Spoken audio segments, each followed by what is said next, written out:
नमस्कार YouTube channel N universe 22 में आपका स्वागत है। आज हम इस वीडियो में डिस्कस करेंगे कुछ महत्वपूर्ण वेल्डिंग डिफेक्ट्स के बारे में। तो सबसे पहले है अंडरकट।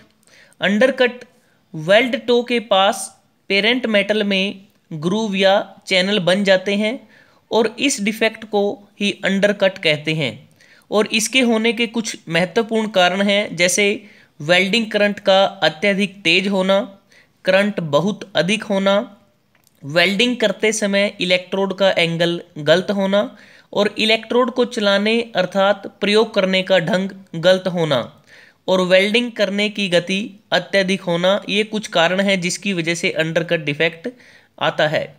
इसके कुछ उपाय भी हैं, जैसे उचित करंट को सेट कर सकते हैं और वेल्डिंग करते समय इलेक्ट्रोड को उचित एंगल पर पकड़ना चाहिए, इलेक्ट्रोड के चलाने का ढंग ठीक होना चाहिए और वेल्डिंग करने की जो स्पीड है वह भी ठीक होनी चाहिए। उसके बाद है स्लैग इंक्लूजन।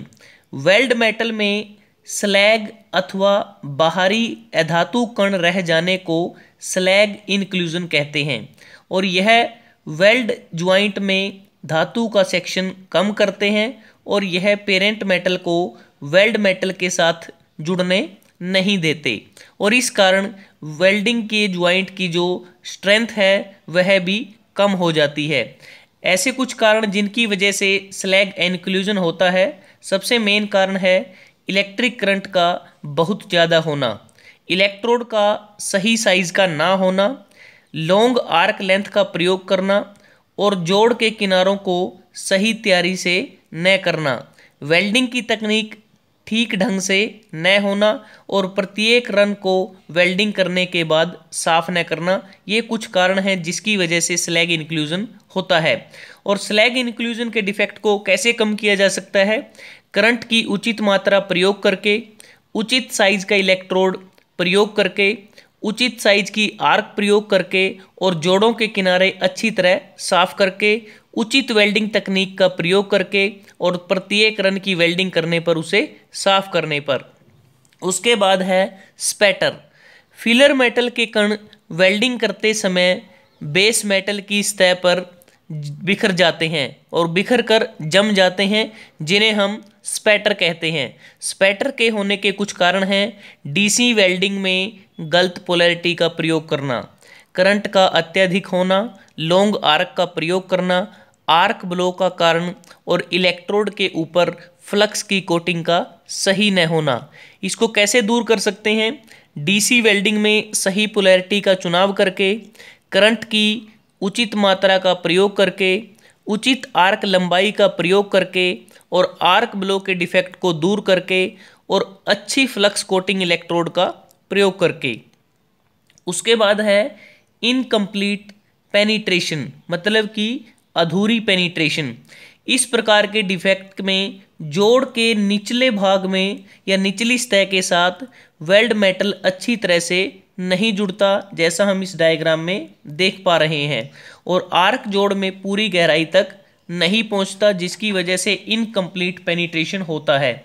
और इस डिफेक्ट के होने के कारण है जॉब की तैयारी करते समय किनारों को सही एंगल पर तिरछा न करना, करंट की कम मात्रा, वेल्डिंग गति अधिक होना, रूट गैप का सही न होना और इलेक्ट्रोड का एंगल सही न होना और बड़े व्यास का इलेक्ट्रोड प्रयोग करना और जोड़ की सही सफाई न करना।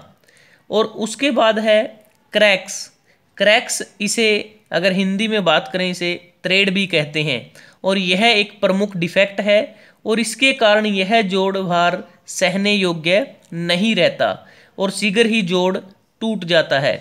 क्रैक्स वेल्ड मेटल व मूल धातु में पड़ जाती है और इसके कुछ कारण हैं, जैसे वेल्ड मेटल को जल्दी ठंडा करना, धातु में डक्टिलिटी का गुण कम होना, धातु का हार्ड होना, हार्ड कार्बन स्टील की प्री हीटिंग व पोस्ट हीटिंग न करना और धातु में अंदरूनी खिंचाव उत्पन्न होना।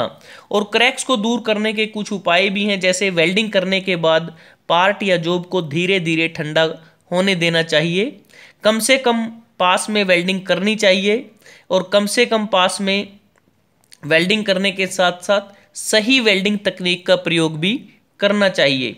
उसके बाद है पोरोसिटी। पोरोसिटी को ब्लो होल्स या गैस पॉकेट भी कहते हैं। इसमें वेल्ड मेटल जब ठंडा होकर सॉलिड रूप में आता है तो उसके अंदर जो गैस रह जाती है उनके कारण छोटे छोटे छिद्र या होल बन जाते हैं और जिसे हम ब्लो होल्स या पोरोसिटी कहते हैं। और इस डिफेक्ट के होने के कारण है इलेक्ट्रोड का नमी से प्रभावित होना, आर्क की लंबाई अधिक होना, वेल्डिंग तकनीक का सही न होना और बेस मेटल में सल्फर आदि जैसी इम्प्योरिटीज का होना। इसके कुछ उपाय हैं जिसकी वजह से इसको दूर कर सकते हैं। इलेक्ट्रोड नमी से प्रभावित नहीं होने चाहिए, अर्थात नमी से प्रभावित इलेक्ट्रोड का प्रयोग नहीं करना चाहिए। उचित आर्क लेंथ का प्रयोग करना चाहिए और उचित वेल्डिंग टेक्निक का प्रयोग करना चाहिए। तो दोस्तों ये कुछ महत्वपूर्ण वेल्डिंग डिफेक्ट्स हैं जिनके बारे में अक्सर पूछा जाता है। अगर आपको यह वीडियो अच्छा लगा आप इसको लाइक कर सकते हैं, शेयर कर सकते हैं अपने दोस्तों के साथ, स्टूडेंट्स के साथ, और एन यूनिवर्स 22 को सब्सक्राइब करना ना भूलें। जल्दी हाजिर होते हैं एक नए वीडियो के साथ, तब तक के लिए धन्यवाद। आपका दिन शुभ रहे।